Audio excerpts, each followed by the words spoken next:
Olá pessoal, tudo bem? Então hoje nós temos aí uma análise um pouquinho mais longa sobre os leilões, mercado aí que eu apelidei de tubarões, para gente, porque nesses papéis aqui, os prefixados, a gente observa bem esse descompasso que está havendo aí já há um certo tempo entre o nível da Selic vigente no momento, certo? E a taxa que esses prefixados, em particular os mais curtos, mas também nem tanto, estão pagando. E as instituições compram, ou seja, elas pagam isso para o Tesouro Nacional. E aí a gente vai olhar, eu decidi colocar de final de julho para cá, junto com a taxa Selic, para mostrar para vocês esse comparativo. Vai ficar na tela sempre a taxa Selic versus a taxa do papel. Qual papel? Prefixado para abril de 2020. Isso aqui são papéis do mercado institucional. Não existem no Tesouro Direto. O mais curto que a gente tem no Tesouro Direto é o prefixado 2022, com vencimento 1º de janeiro de 2022. Esse aqui, se não me engano, é 15 de abril. Então, gente, a gente vai observar a oferta e a demanda, que está sempre próxima de 100%. Em raras ocasiões, houve momentos pontuais em que as compras foram menores do que isso, a gente vai mostrar para vocês também. E eu acredito que foram por fatores pontuais de realocação de carteira desses próprios investidores institucionais. Então, e nesses papéis aqui, principalmente os prefixados curtos, é de onde a gente vê de maneira mais clara o que o mercado está apostando em termos de Selic para o futuro, porque ele efetivamente está pagando. E eles não têm devolver antes para o Tesouro Nacional como nós podemos no Tesouro Direto. Não, o Tesouro só paga eles no vencimento. Se eles quiserem se desfazer de algum título, eles têm que ir para o mercado secundário, certo?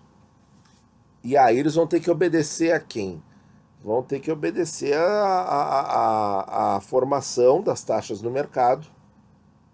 E aí tem as instituições dealers, que são as formadoras de mercado, certo? Como, por exemplo, Banco do Brasil, Itaú, BTG, etc. Então, de julho para cá, a gente observa que a taxa praticada nesse prefixado super curto, que agora, lá estava com 6 meses, 10 meses, agora ele está com menos de 6. A gente vê que ele está sempre abaixo da Selic, como vocês podem ver. E o volume financeiro, gente, sempre se mantendo próximo a R$ 1 bilhão, certo? Então não é troquinho, viu? E quando a Selic cai, ele cai junto. Vejam ali que a relação é linear. Comparem ali com a data, tá tudo casando. E vamos chegar até o momento presente. O leilão mais recente, nesse prazo, é 31 de outubro. Dia 7 de novembro não tem nesse prazo, tem para prazo um pouquinho maior, mas a notícia é interessante. Então, o que eu quero mostrar aqui para vocês? Vamos voltar aqui. Aqui já não estava tão claro, aqui estava mais ou menos. E de 17 de outubro para cá, ó, observem, pessoal, um prefixado para abril de 2020, então 6 meses praticamente aqui, com demanda de 100%, volume financeiro próximo a R$ 1 bilhão, Selic caiu de 5,5 para 5 e a taxa no papel girando nos 4,5. Por que, se o mercado institucional pode comprar Tesouro Selic pagando 5? É porque realmente está precificado para 2020 já uma redução na Selic para 4,25 ou 4%, certo? Ainda não tenho certeza para dizer para vocês qual número, tá? Mas provavelmente 4%. Mas também vão ficar com 4,25 porque a gente não sabe se a inflação vai dar uma repicada em janeiro, começo do ano, e talvez o Banco Central não possa baixar muito mais.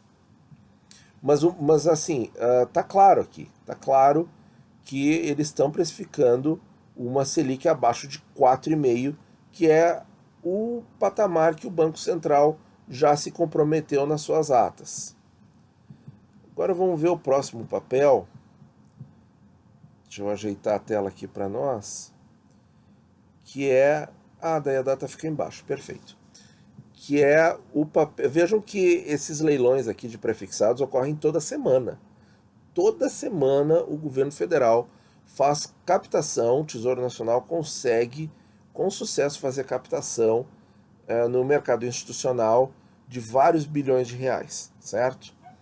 Então vamos atentar para o volume financeiro também. Então esse papel aqui, outubro de 2020, que agora ele está aí com um pouco menos de um ano para o seu vencimento, aqui em agosto ele estava aproximadamente um pouco mais de um ano. E sempre abaixo da Selic. Aqui foi um momento que houve realmente uma demanda muito baixa por esse papel, que é um caso de exceção, vocês já vão ver. Daí, em finalzinho de agosto, isso já estava resolvido. E mesmo o papel vencendo ali um pouco mais de um ano, ele pagando menos que a Selic. Então vejam que tudo se confirmou. Aqui eles já estavam apostando numa Selic menor e a Selic, apesar de pagar mais, eles estavam pagando menos no prefixado. Muito interessante isso aí. E aqui, a partir de 12 de setembro, o volume começa a ficar acima de 1 bilhão e 400 milhões de reais nesse papel, gente. Isso aí é muito impressionante, certo? Porque isso aqui não é troco, não. Ó, para 5,5% de Selic, 4,88. E a última reunião, vamos chegar nela aqui, ó. Foi no dia, a última reunião, o último leilão, no dia 7 de novembro, Selic a 5%, e esse papel para agora 11 meses, nesse leilão aqui, volume financeiro de 1 bilhão 443 milhões de reais a 4,45, ou seja, abaixo da Selic prometida. Já estava abaixo em 24 de outubro, 4,43, e estava ali na marca do pênalti em 10 de outubro, 4,57, com volume financeiro equivalente, mais de 1 bilhão e 400 milhões de reais. Então, gente, vejam que o mercado institucional não vai comprar um papel que vai vencer lá em outubro de 2020 se eles não tiverem o mínimo grau de confiança de que a Selic vai estar pelo menos em 4% aqui, nessa data, na data do vencimento. Então, gente, eu acho que o jogo está aberto ainda. Tá? Pelo menos o mercado institucional vê isso. E eu acho que mesmo com elevações temporárias das taxas nos títulos, a gente não tem motivo para se preocupar. A gente não precisa entrar naquele discursinho fácil da internet de que os títulos públicos são o investimento mais arriscado do Brasil. Eu acho isso uma blasfêmia, inclusive, e não faz sentido, certo? Por quê? Porque por exemplo, quem gosta de... Engraçado que esses comentaristas que falam isso, eles adoram a ação de banco. Mas da onde que o banco tira o lucro, gente? Vamos parar para pensar. O banco tira o lucro de pegar o dinheiro de terceiros e emprestar para quartos? Sim, mas isso é a menor parte da renda. Infelizmente, aqui no Brasil, os bancos ainda ganham muito do Tesouro Nacional, certo? Infelizmente, a nação brasileira paga essa elevada carga de dívida pública. E agora, apesar de ser um governo dito de direita, é um governo que está conseguindo reduzir de maneira consistente e sólida os juros da rolagem dessa dívida. Isso é muito importante, porque isso é dinheiro do contribuinte, gente. Isso é dinheiro nosso, tá? Então, tirando essa parte filosófica de lado, a gente vê 7 de novembro, super ultra recente, apesar aí do estresse no mercado, a gente vê que esses bancos maravilhosos, tá? Que o pessoal adora comprar as ações desses bancos, mas eles não olham da onde que os bancos tiram o lucro. E os bancos tiram lucro, sim, das taxas que eles conseguem no Tesouro Nacional. Então, por que a gente não pode ir atrás desses mesmos papéis também? É claro que a gente pode, porque isso aqui, que eles estão comprando a 4,45, eles vão vender ao longo de 2020, isso aqui vai compor fundos que vão pagar cento e alguma coisa por cento do CDI. Por quê? Porque eles estão já precificando a taxa Selic em 4% para o ano que vem. Então, para mim, esses números aqui são bem claros. Pode acontecer do próximo leilão vir 4,6, vir 4,7, não vai mudar praticamente nada. Tá, talvez precifique 4,25, mas mesmo assim continua muito favorável. Vamos ver agora os prefixados um pouquinho mais longos. Esse aqui então é o prefixado para outubro de 21, ou seja, é o mais parecido com o que nós temos de pré-22, que é a diferença aí é de 2 meses e meio. O volume aí oscilando, sempre eles captam, aqui chegou a ser 2 milhões e meio de papéis ofertados, volume financeiro de 2 bilhões e 209 milhões, lá em agosto, gente. E ele sistematicamente, apesar de ter um vencimento aí de quase 2 anos, sistematicamente abaixo da Selic. Teve alguns momentos que não foi assim, ó.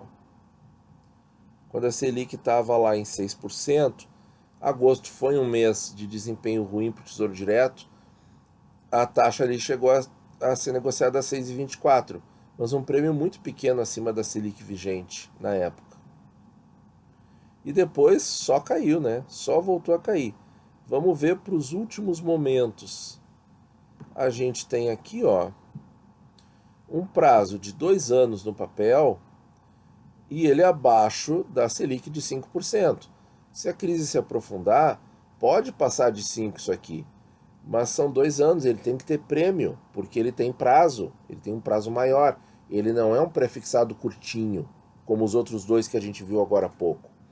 Então, isso aqui, para 2 anos, está embutindo um prêmio de uma Selic em 2020 em torno de 4% ou 4,25%. Aqui o 4% não é tão claro assim, mas pode ser. Que a gente observa uma sensível alta aqui do final de outubro até o dia 7 de novembro. E o que impressiona também é o volume financeiro, pessoal. Toda semana, né, estão aqui as datas para vocês conferirem, mais de 1 bilhão e 300 milhões entrando nos cofres públicos de leilão desses papéis. Claro, em agosto foi um pouco menos. Agora vamos ver o mais longo, que no Tesouro Direto a gente tem o 25, lá no mercado institucional esse papel não existe. O mais longo é julho de 2023, que vence 1 ano e meio antes. Então as taxas não dá para nem chegar perto, porque o prazo é bem diferente. Mas pasmem, a gente vê uma diferença, um prêmio muito pequeno com relação à Selic. Aqui em 25 de julho, que é o primeiro papel aqui, primeiro leilão que eu estou mostrando, com um volume financeiro de 3 milhões, deixa eu ajeitar esses números aqui para ficar mais fácil de ver. Beleza, 3 bilhões e 108 milhões de reais, ali com uma taxa de 6,58. Agora que a Selic está 5%, a gente vê como esse negócio lá no fim de julho foi bom, gente. Então, se a Selic for para algo em torno de 4 ou 4,25, as taxas atuais, apesar delas estarem em ascensão, elas são muito boas ainda. E vejam que o prêmio com relação à Selic ficou muito pequeno.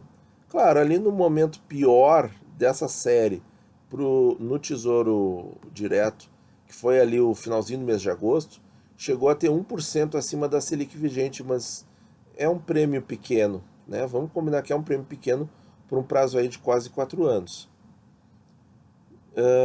Depois continuou com o prêmio e tal. E hoje, como é que tá hoje? 7 de novembro. Olha aqui, pessoal. Dia 24 de outubro, não houve uma captação de 100%. Esse foi a única data em que não houve captação de 100% nesse papel, nessa série. Então vejam aqui, que então de 5,6, 5,7, agora 5,8. Mesmo assim, um prêmio muito pequenininho com relação à Selic vigente de 5%. E o mercado comprando quase 3 bilhões, certo? Aí teve semanas que passou de 3 bilhões, 2 bilhões e 700, 2 bilhões e 100. Aqui foi pouquinho porque o Tesouro ofertou menos. Mas olha aí, gente, toda semana o governo conseguindo captar aí de 2 a 3 bilhões nesse papel, com uma taxa tão menor que 6% para 4 anos, gente. Então, comprar o Tesouro pré-fixado 25 a mais de 6% é sim um bom negócio, tendo em conta a visão do mercado institucional. É um bom negócio, certo? Ainda mais com a inflação tão reduzida como a gente está vendo, a previsão de uma manutenção de uma Selic baixa por um período maior. Então, gente, eu acho que é isso aí. Eu acho que o movimento de queda continua. Eu acho que é um alarmismo precipitado e imprudente dizer que o Tesouro é um investimento arriscado, que o mercado de juros brasileiro está perigoso e tal, porque não é isso que os números e a grana que essas instituições estão colocando nos diz, certo? O que a grana que essas instituições estão colocando lá nos diz é que sim, vale muito a pena ainda esse tipo de investimento. Até porque se a gente gosta da ação do banco, por que a gente não vai gostar dos investimentos que os bancos gostam? Pense nisso. Ok, pessoal? Muito obrigado por ouvir e bons investimentos a todos.